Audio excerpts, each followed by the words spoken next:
1장 35절로 오늘 51절까지 1장을 다 마치시겠습니다. 요한복음 1장 35절로 51절까지입니다.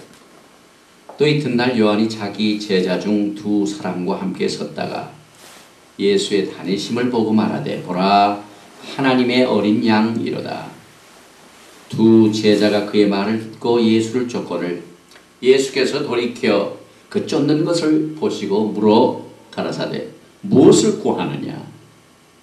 가로되 랍비여 어디 계시오니까 하니 랍비는 번역하면 선생이라.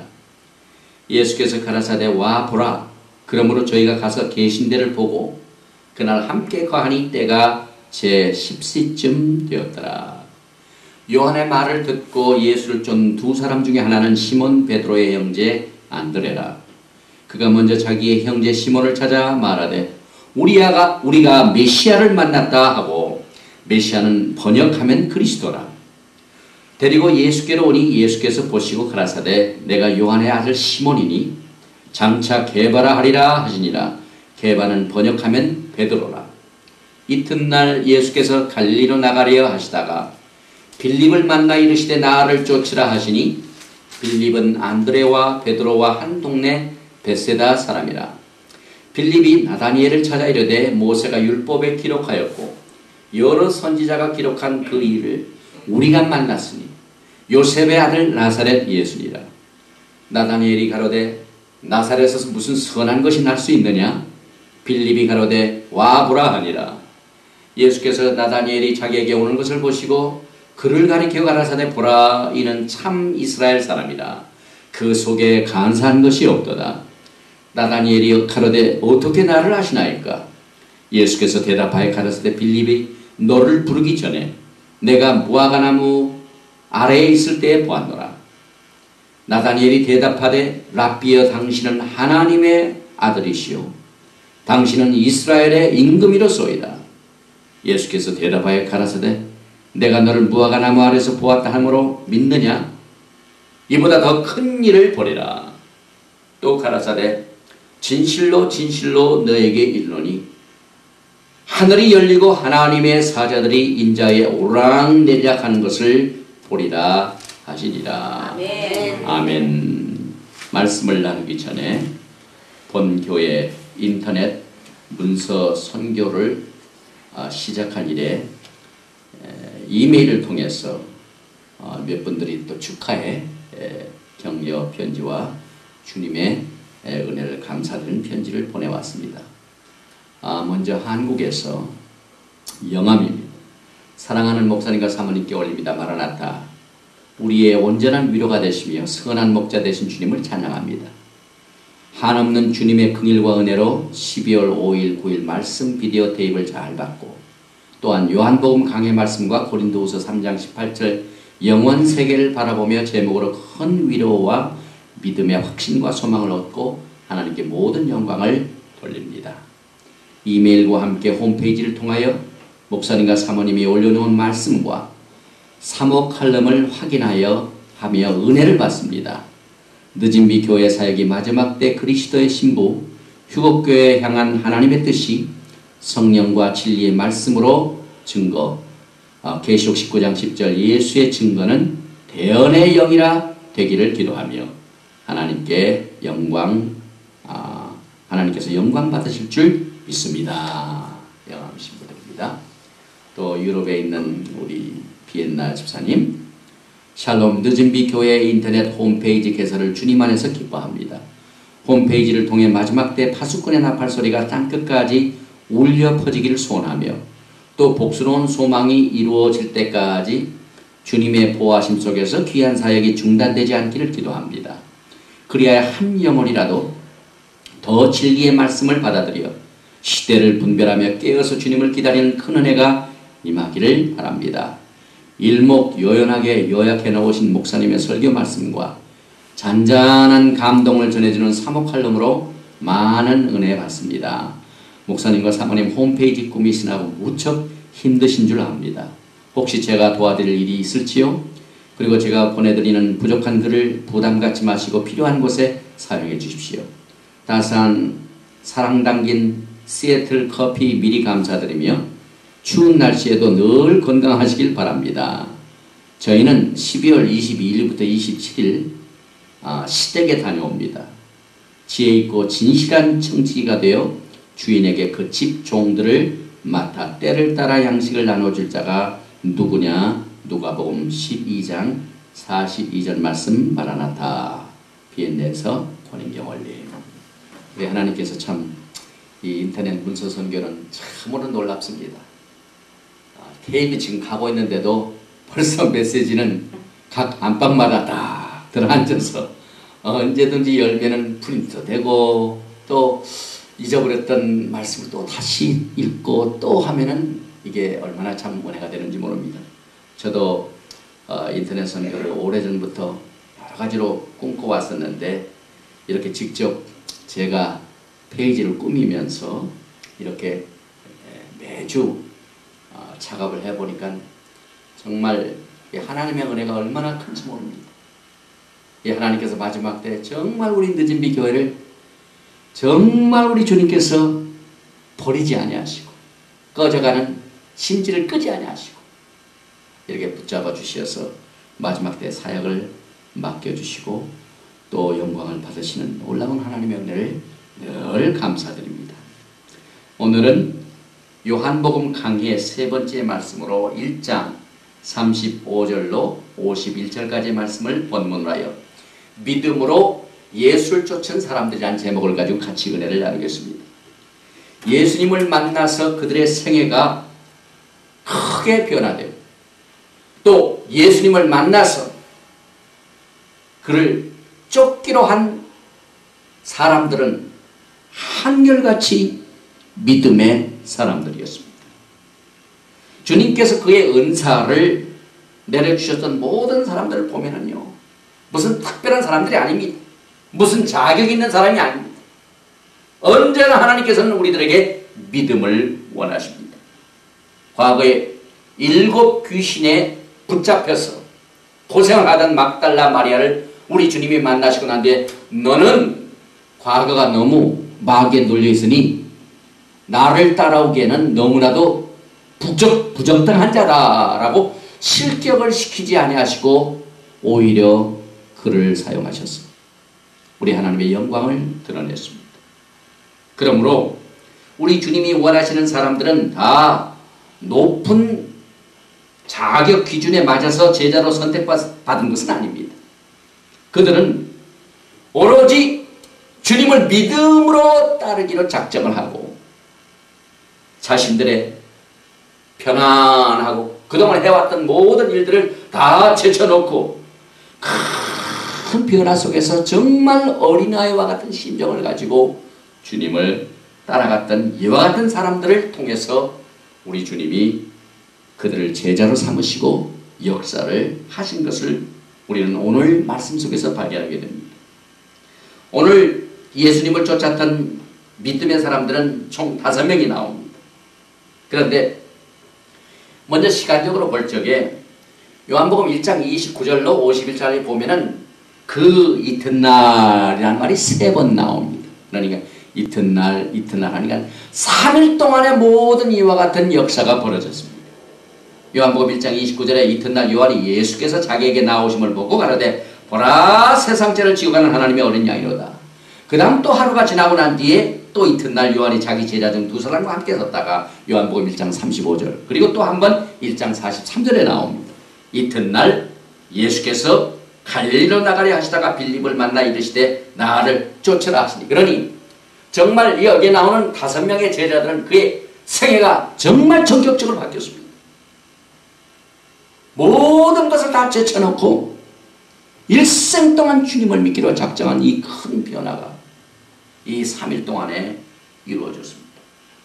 그리고 이 분위기를 가만히 보면은 예수님을 만나서 변화받고 주님을 쫓아가기로 결심하는 이 내용을 보면은요, 굉장히 직선적인 것들이 많습니다. 우리 주님이 딱 만나서 나를 따라오라. 혹은 무슨 말씀을 듣고 난 뒤에 믿음이 생기니까 그때부터 주님을 따르기로 결심하는 내용들이 아주 정말 간단합니다. 뭐 복잡한 것들이 없습니다.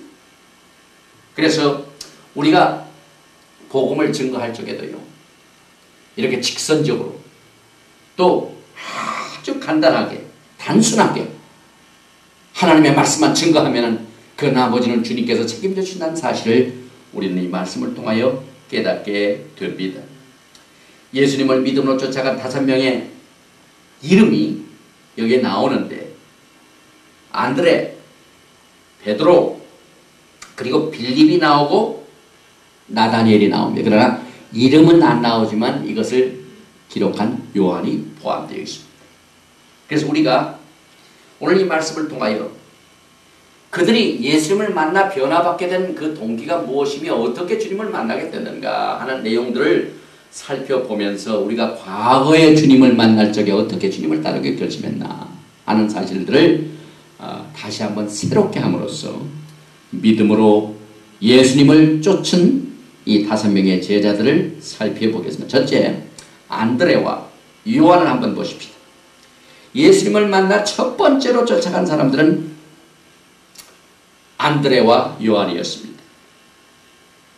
이들의 그 예수님을 만나는 장면이 기록되면서부터 그 분위기를 보면은요, 그동안 모든 초점이 세례 요한이었습니다. 그런데 이 안드레와 요한이 예수님을 만나서 쫓아가기 시작하면서부터 그 세례 요한을 비추던 초점이 예수님께로 옮겨졌습니다. 이것을 보면은 얼마나 하나님께서는 예언을 그대로 성취하시는지 모릅니다. 이것 자체가 세례 요한이 원했던 것이고 하나님의 뜻이었고 또한 하나님의 예언의 말씀의 성취인 것입니다. 다시 말하면 세례 요한의 사명이 그렇습니다. 평탄한 길을 예비하라고 딱 나타나고 난 뒤에 주님이 나타나시니까 모든 영광과 초점을 주님께로 탁 드리고 세례 요한은 사라집니다. 오늘 복음을 증거하는 종들이 이 세례 요한이 걸어간 길을 이 말씀을 통하여 배우면서 주님을 섬기는 지혜를 얻게 됩니다. 요한복음 1장 26절에 요한이 대답하되 나는 물로 세례를 주거니와 너희 가운데 너희가 알지 못하는 한 사람이 있었으니 곧 내 뒤에 오시는 그이라. 나는 그의 신들매 불기도 감당치 못하겠노라 하더라. 그러므로 이제 우리가 주님을 섬기다가요, 갑자기 마지막 나팔에 순식간에 우리가 변화되어 주님을 만나게 되면은 모든 초점이 우리가 목회할 적에는, 큰 목회를 할 적에는 내가 왕 같고 내 양떼 같고 모든 초점이 강단에 있는 주의 종에게 다 비치다가요, 마지막 나팔에 어떻게 됩니까? 성도들의 시선이 전부 예수님을 향합니다. 그러므로 성도들로 하여금 주님을 바라보게 하는 이 시선을 주님께로 돌리게 하는 훈련을 마지막 때 철저히 해야만 됩니다. 그러나 이 초점을 어느 특정한 교회나 어느 특정한 인물이나 어느 특정한 선교에다 너무 두면은요, 그 성도들이 그것만 맞추고 살다가 휴거의 날에 뻥하게 됩니다. 하나님의 은혜로 이 재단은 언제나 우리의 시선과 초점이 말씀을 증거할 적마다 다시 오실 예수님께로 우리의 시선이 가야만 되는 것입니다.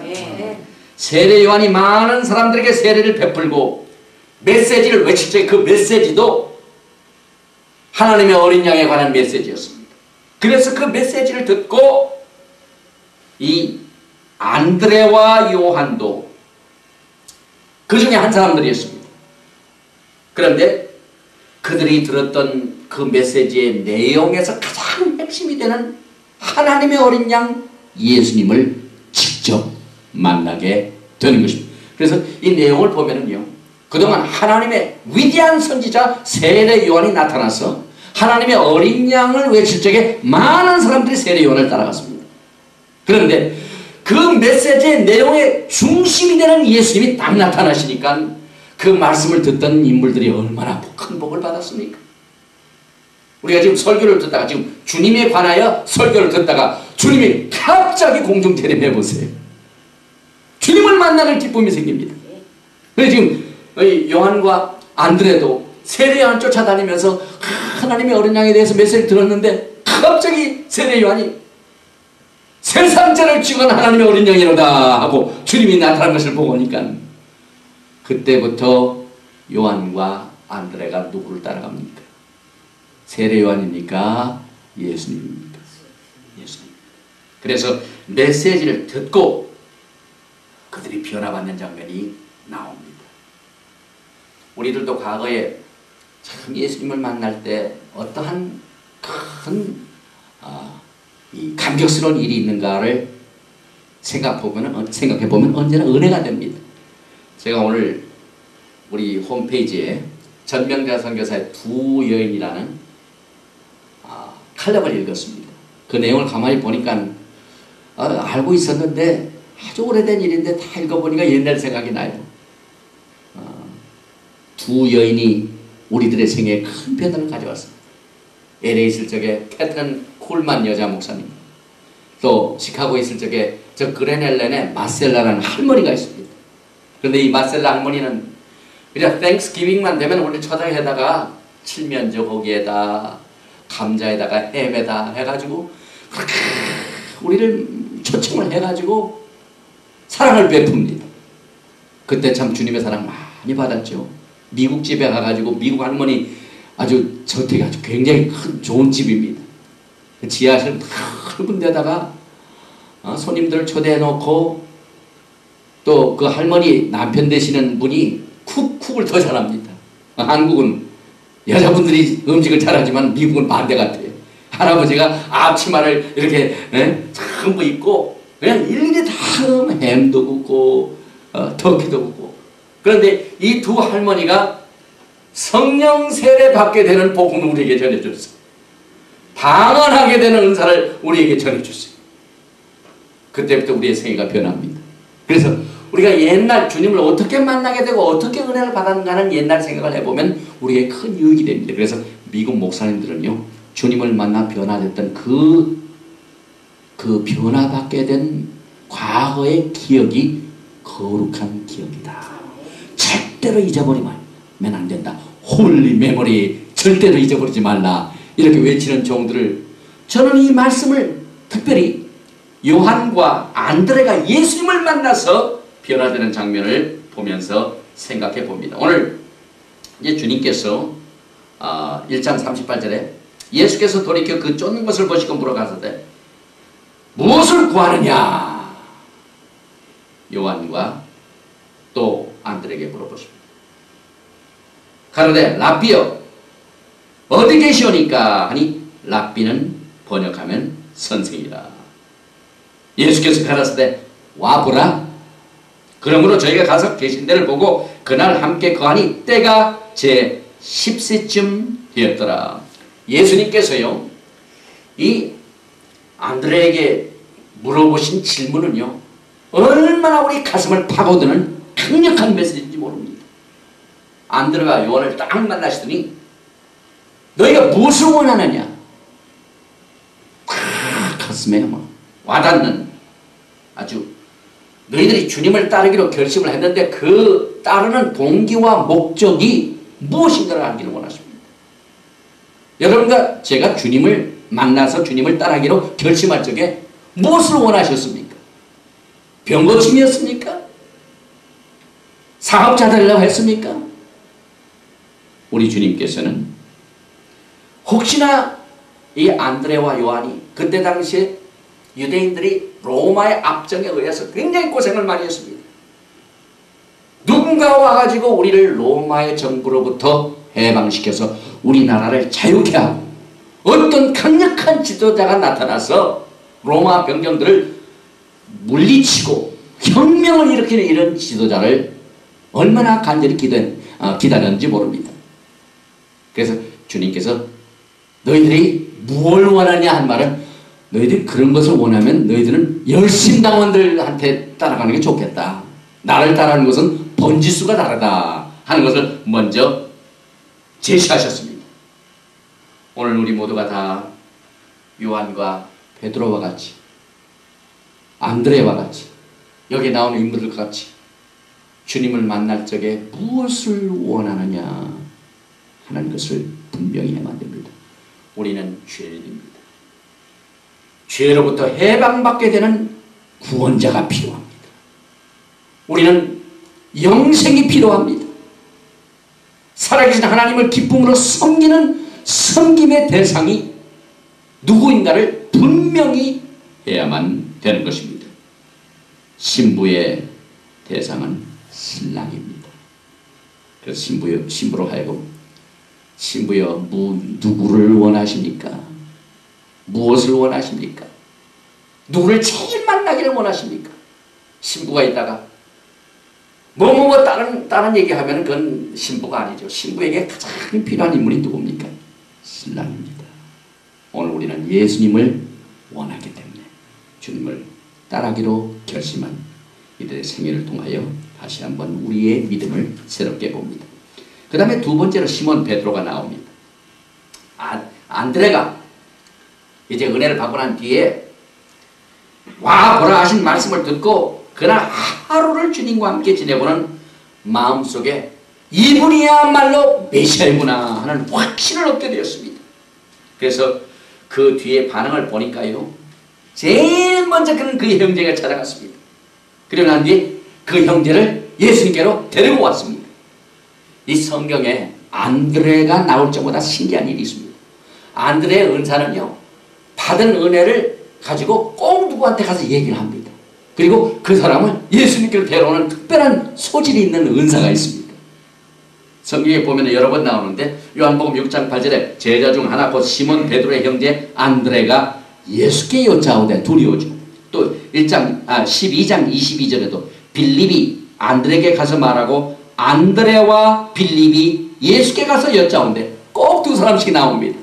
예, 안드레가 받은 사명입니다.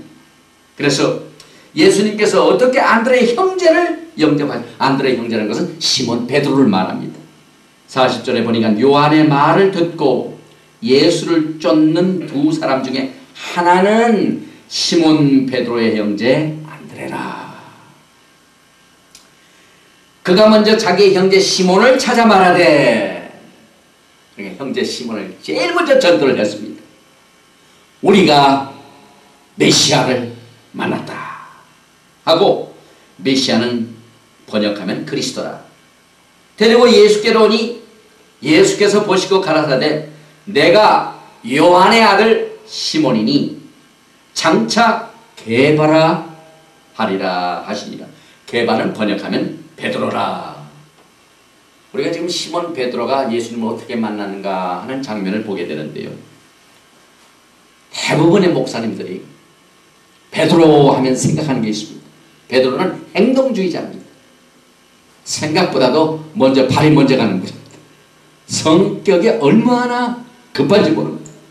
그래서 부활 후에 예수님을 만나러 확인하기 위해서 예수님께서 부활하셨다니까 막 너무 놀래가지고 제일 먼저 또 앞장서서 뛰어가는 게 시몬 베드로입니다. 오늘 보니까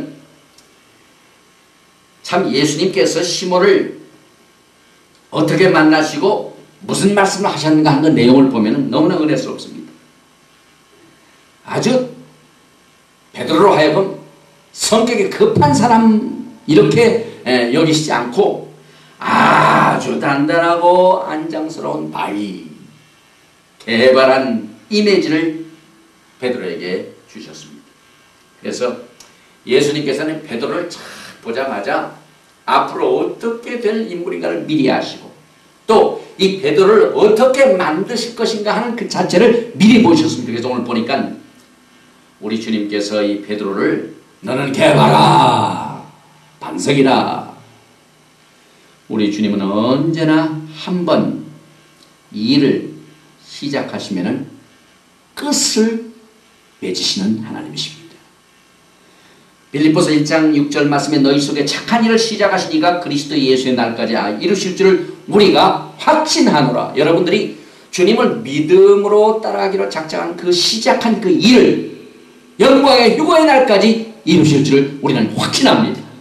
또한 예수님은 믿부시기 때문에 꼭 이루시는 분입니다. 베드로를 만나자마자 개바라 가시는데 끝까지 그 일을 이루셨습니다.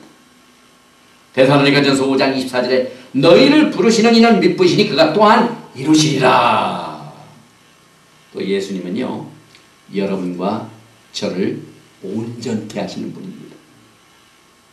히브리서 12장 2절에 믿음의 주여 또 온전케 하신 이 예수를 바라보자.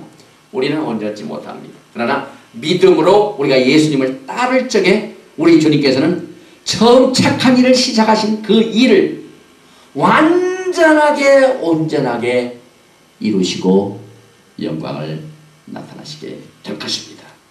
그래서 유다서에 보면은 그때까지 우리 주님께서 끝까지 우리를 지켜주신다고 했어요. 보호하신다고 했어요. 왜? 그 일을 이루시고 온전케 하시게 하여 끝을 맺으시게 하여 유다서 1장 24절에 능히 너희를 보호하사 거침이 없게 하시고 너희로 그 영광 앞에 흠이 없이 즐거움으로 서게 하실 자. 안드레는 시몬 베드로를 찾아가서 우리가 메시아를 만났어 이렇게 전해줬습니다. 여러분과 저도요, 지금 이 마지막 때는 무슨 메시지를 증거해야 됩니까? 과거에 안드레는 베드로에 가서 메시아를 만났어 하지만은 우리는 메시아가 오십니다 이걸 전해야만 되는 것입니다. 메시아는 히브리 말로 기름 부음을 받은 자이며 헬라어로는 그리스도라는 말입니다.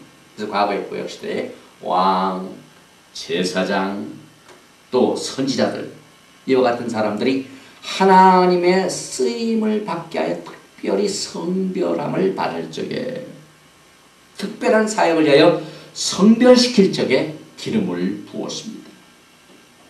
유대인들에게 메시아는 하나님의 아들과 똑같은 의미를 가지고 믿었습니다. 그래서 성경에 보면 그리스도, 메시아, 기름 부음 받은 자에 대한 이 여러 가지 이 제사장들과 또 랍비들 이런 사람들이 예수님이 과연 그리스도인가 하는 문제 때문에 억신각신하는 일들이 많이 있죠. 예를 들면 마태복음 26장 63절에 예수께서 잠잠하시거늘 대제사장이 가로되 내가 너로 살아계신 하나님께 맹세하노니 내가 하나님의 아들 그리스도인지 우리에게 말하라. 그래서 이 유대인들에게는 메시아 하면은 하나님의 아들입니다.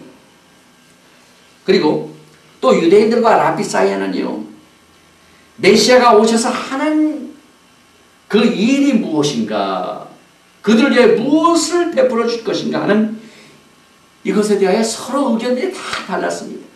어떤 랍비들은 그냥 고생하시고 고난당하시고 희생당하시는 희생제물로만 봤죠. 그래서 이사야서 53장을 보면 그 내용이 나오죠. 그러나 동시에 어떤 랍비들은 메시아 하면은 찬란하고 위엄스러운 영광스러운 눈부신 왕으로만 보았습니다. 그러나 예수님께서는 따르는 제자들에게 뭐라고 말씀하셨습니까? 제일 먼저 십자가의 고난이 있고 그 뒤에 찬란한 영광이 있다는 사실을 가르쳐 주셨습니다. 그러므로 여러분과 제가 지금 예수님을 믿고 섞이는 가운데 고난이 있다고 절대로 절망하고 좌절하고 낙심하지 마십시오. 그것이 축복을 안 받았다는 증거가 아닙니다. 예수님께서는 제자들에게 언제나 십자가를 가르치시고 그 후에 올 영광을 큰 메시아의 플랜으로 하나님의 온전한 뜻을 가르쳐 주셨습니다. 지금 우리가 살고 있는 마지막 시대는요, 이제 그 모든 고난이 다 끝나고 영광으로 이끌어지는 마지막 시대에 살고 있는 우리들에게 얼마나 큰 위로의 메시지가 되는지 모릅니다. 오늘 이 말씀 속에서 베드로가 주님을 만나서 이름까지 변화받아가지고 개발하는 그 이름을 받은 그대로 주님을 믿음으로 끝까지 섬기다가 세상을 마친 사건을 우리는 성경을 통하여 합니다. 세 번째로 빌립에 관한 내용이 소개되고 있습니다. 요한이 이 성령의 감동을 받아가지고 이 빌립에 관한 말을 쓰지 않았더라면 이 빌립은 그 이름이 영원히 알려지지 않을 뻔했었습니다. 그러나 오늘 말씀에 보니까 이튿날 43절에 예수께서 갈릴리로 나가려 하시다가 빌립을 만나 이르시되 나를 쫓으라 하시니 성령의 감동을 받아가지고 요한이 예수님께서 갈릴리로 나가시다가 빌립을 만난 사건을 기록했기 때문에 빌립이 예수님을 만난 사건을 여기에서 우리가 알 수가 있습니다. 그런데 빌립은 안드레와 베드로와 한 동네 베세다 사람이라. 우리가 생각하기를 이 빌립은 어떤 사람인가 굉장히 궁금하지요.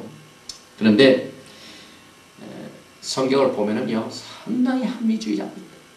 그래서 뭘 함부로 믿고 따라갈 사람이 아닙니다. 이때 예수님께서는 그를 만나시자마자 그 빌립에 대해 너무나도 잘 아십니다. 그래가지고 그를 보시자마자 막 직선적으로 오늘 말씀에 보니까 너는 나를 따르라, 나를 쫓으라. 우리 주님께서 만나시자마자 나를 쫓으라. 거기에 대한 빌립의 반응은 뭐였습니까? 그의 반응은 예수님을 믿음으로 쫓는 일이었습니다. 그래서 오늘 이 제자들이 주님을 만나 주님을 쫓기로 작정한 모든 내용을 보면 첫째는 예수님을 만나기 위해 누군가가 배경을 만들어줍니다. 다시 말하면 메시지를 먼저 듣습니다.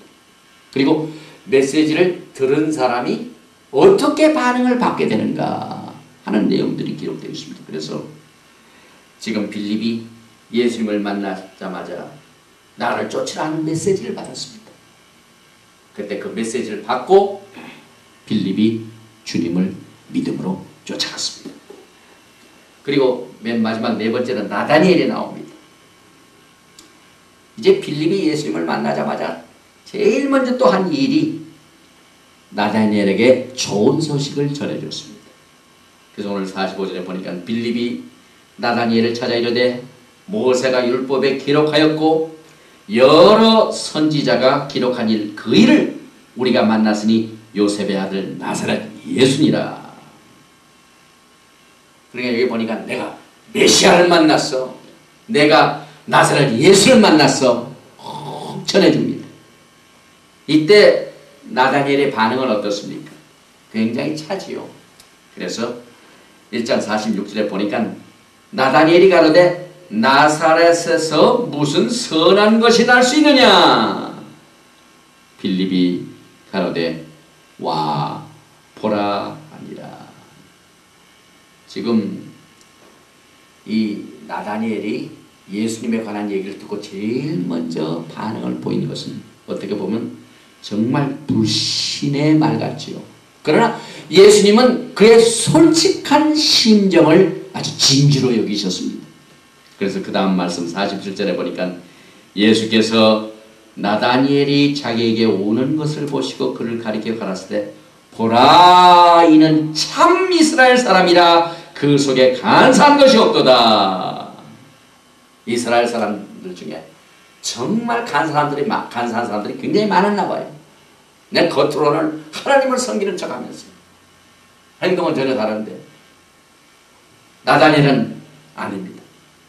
뭐 나사렛에서 무슨 선한 사람이 나오겠어? 아주 있는 모습 그대로 나타났습니다. 이때 48절에 보니까 나다니엘이 가로되 어떻게 나를 아시나이까?